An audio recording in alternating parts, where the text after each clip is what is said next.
Every day, millions of bags pass through airport security. Most are forgettable. But one bag at Sydney International Airport triggered a chain of events that exposed something far more serious than a customs violation.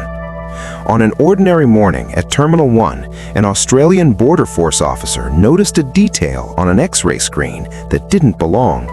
No alarms, no obvious contraband, just a single anomaly that most people would miss. What that officer uncovered would lead to arrests, international coordination, and the dismantling of a smuggling operation that had already passed through security multiple times. Before we continue, real border security cases like this happen every day. If you want to see how they're caught, subscribe. We break down these stories every week. Now, back to the case. The conveyor belt hums steadily as bags slide through the X-ray scanner. One after another, hundreds per hour, thousands per day. Laptop, shoes, toiletries, books, chargers, water bottles.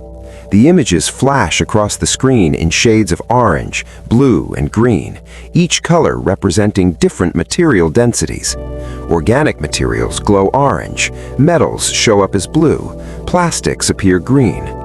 It's a language most travelers never learn to read, but for X-ray operator Emily Navarro, it's second nature.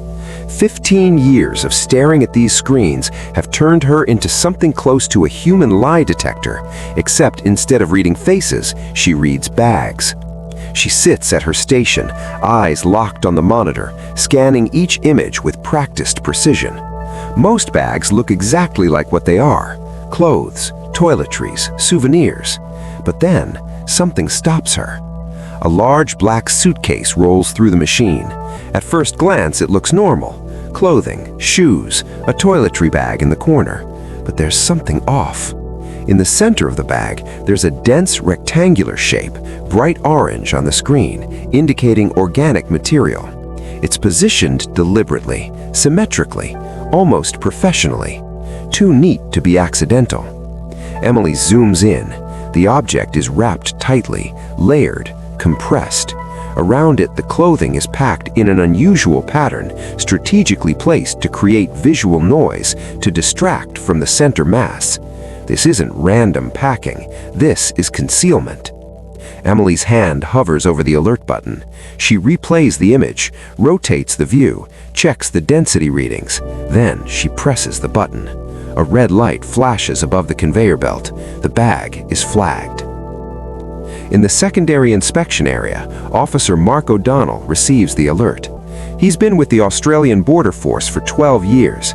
He's seen cocaine hidden in shampoo bottles, methamphetamine pressed into the soles of shoes, cash sewn into jacket linings, weapons disguised as everyday tools. Nothing surprises him anymore. But he still approaches every bag with the same level of focus, because complacency kills careers and sometimes lives. The black suitcase arrives on his inspection table. He pulls up the X-ray image on his tablet. The dense orange mass in the center immediately catches his attention. "Let's see what you're hiding," he mutters under his breath. He scans the exterior of the bag first. No visible damage, no forced entry, no unusual wear patterns. The locks are intact. The zippers work smoothly. Whoever packed this wanted it to look completely normal. He opens the suitcase. Inside, neatly folded clothing, t-shirts, jeans, a pair of sneakers. Everything appears legitimate. But Officer O'Donnell doesn't stop there. He begins removing items one by one, placing them carefully on the table. Shirt, pants, socks, underwear. And then he feels it. At the bottom of the suitcase, beneath a layer of clothing, there's a hard, rectangular object wrapped tightly in black plastic. It's heavy, compact, professionally packaged. His pulse quickens slightly, not from fear, but from the adrenaline that comes with confirmation. He pulls it out. The package is approximately 30 centimeters long, 20 centimeters wide, and several centimeters thick. It's been vacuum sealed, wrapped multiple times, taped meticulously at every edge. This is not amateur work. Officer O'Donnell doesn't open it yet. First, he needs to locate the owner. The baggage carousel area is still busy with travelers collecting their luggage. Families, business travelers, tourists. Most people grab their bags and head straight for the exit. But one man stands near the belt, watching, waiting. We'll call him Daniel Reeves. He's 32 years old, traveling alone, arrived on a flight from Kuala Lumpur. He's wearing a casual business outfit, collared shirt, dark jeans, clean sneakers. Nothing flashy, nothing that draws attention. His demeanor is calm, relaxed, almost too relaxed. He checks his phone periodically, scrolling through messages with the ease of someone who has nothing to hide. But his eyes keep darting back to the baggage carousel, waiting for a bag that isn't coming. Officer O'Donnell approaches from the side. "Excuse me, sir. Are you waiting for a black suitcase, hard shell?" Daniel Reeves looks up, his expression neutral. "Yeah, that's mine. Is there a problem?" "We've flagged your bag for a routine inspection. Can you come with me, please?" A flicker of something crosses Reeves' face. Not panic, not fear, just a micro-expression, brief enough that most people would miss. But Officer O'Donnell doesn't. "Sure, no problem." His tone is cooperative, friendly even, but his hands have moved into his pockets, a subconscious defensive posture. They walk together toward the inspection area. Inside the examination room, the black suitcase sits open on the table. The wrapped package sits beside it. Officer O'Donnell gestures toward the bag. "Is this your suitcase?" "Yes." "Did you pack it yourself?" "Yes." "Did anyone give you anything to carry?" "No." "Are you aware of everything inside this bag?" A pause, just a fraction of a second. "Yeah, just my clothes and stuff." Officer O'Donnell picks up the package. "Can you explain this?" Daniel Reeves looks at it. His face remains calm, but his jaw tightens slightly. "I don't know what that is.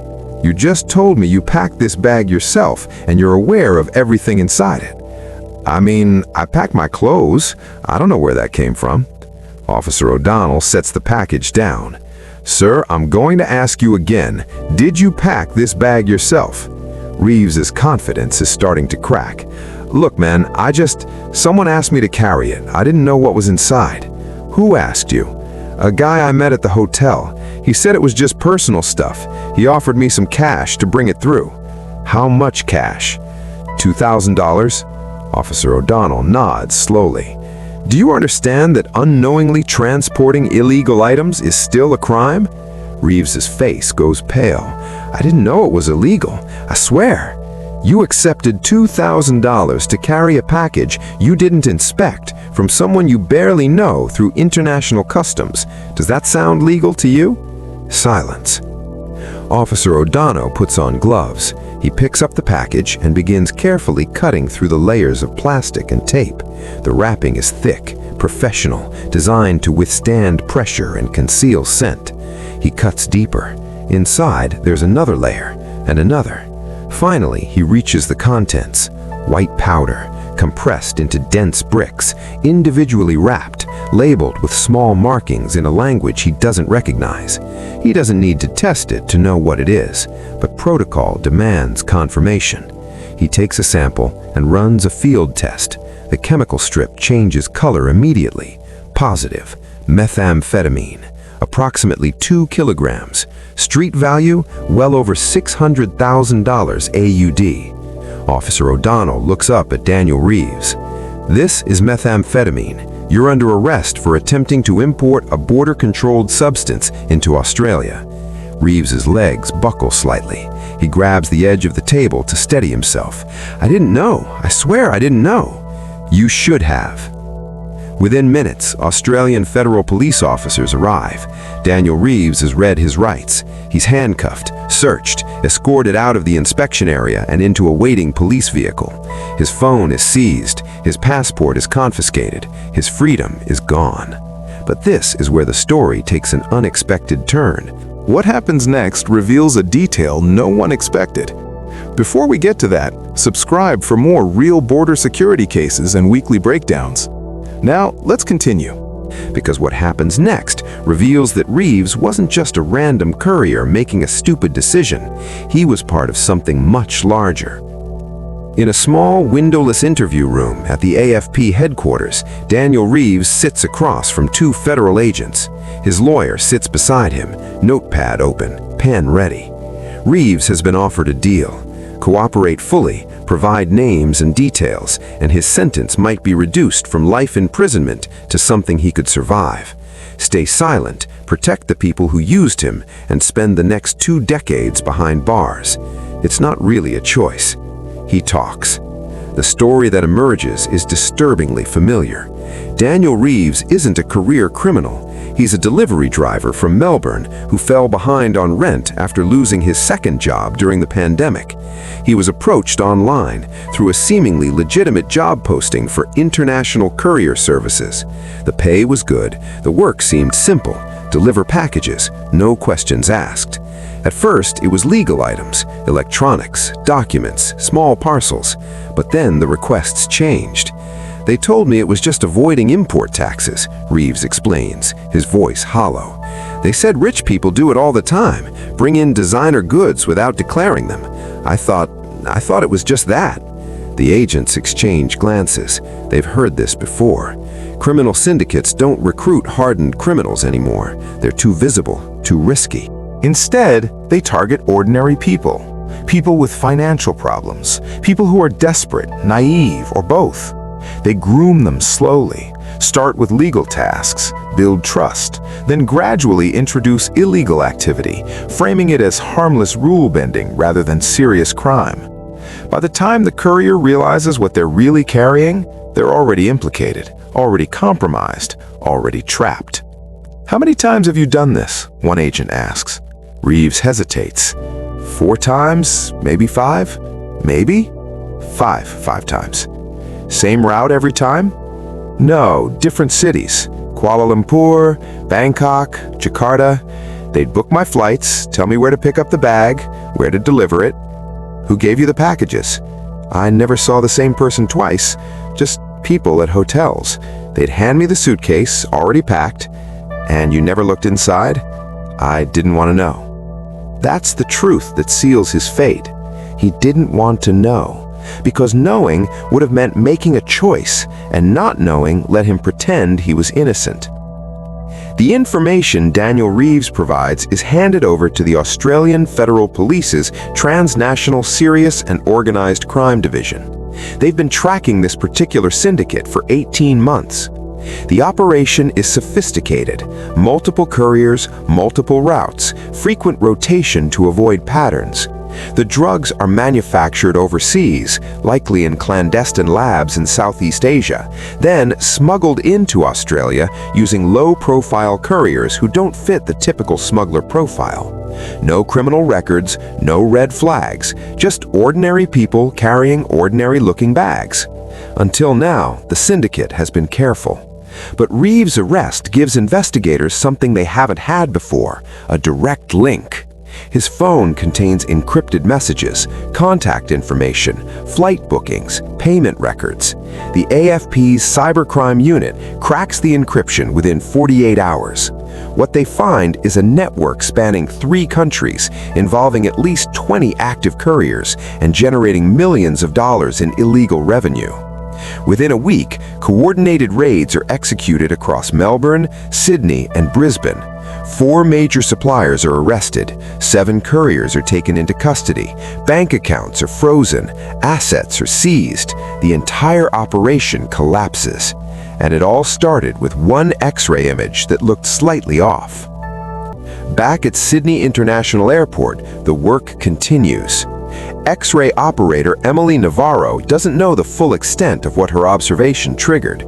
She doesn't know about the arrests, the international coordination, or the lives that were saved by stopping those drugs from reaching the streets. She just knows she did her job. She spotted something that didn't belong, and she flagged it. Officer Mark O'Donnell does receive a commendation from the AFP for his role in the investigation. But when asked about it, he shrugs. "I just opened a bag." "You did more than that," his supervisor says. "You stopped a major smuggling operation. Someone else would have caught it eventually. Maybe, but you caught it first." That's the nature of border security work. Most of the time, the victories are invisible. A bag is flagged, a person is arrested, a shipment is seized. The public never hears about it, the news never covers it, but somewhere a community is safer, a drug epidemic is slowed, a criminal network is disrupted, and the officers who made it happen go back to their stations and scan the next bag, because the work never stops. Daniel Reeves is eventually sentenced to 8 years in prison. His cooperation earned him a reduced sentence, but not freedom. He'll serve at least 5 years before being eligible for parole.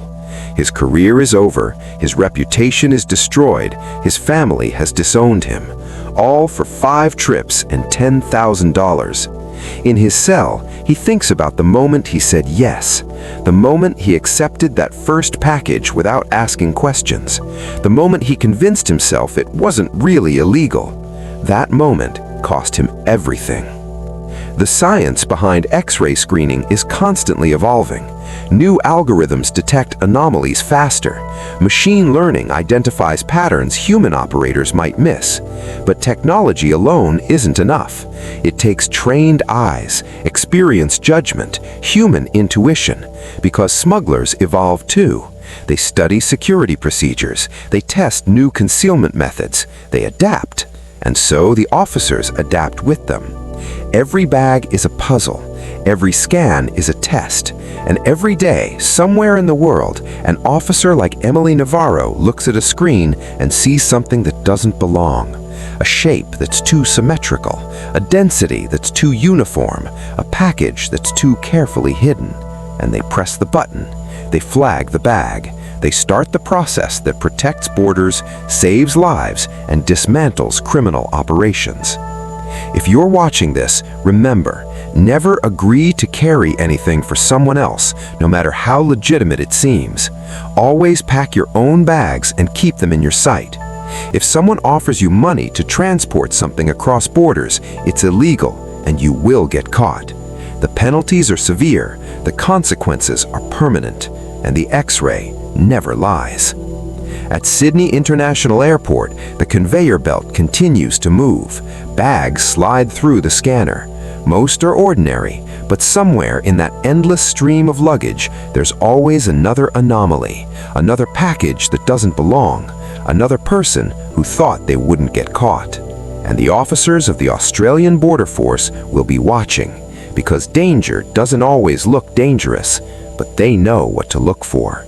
Travel smart, travel legal, and never carry something you didn't pack yourself.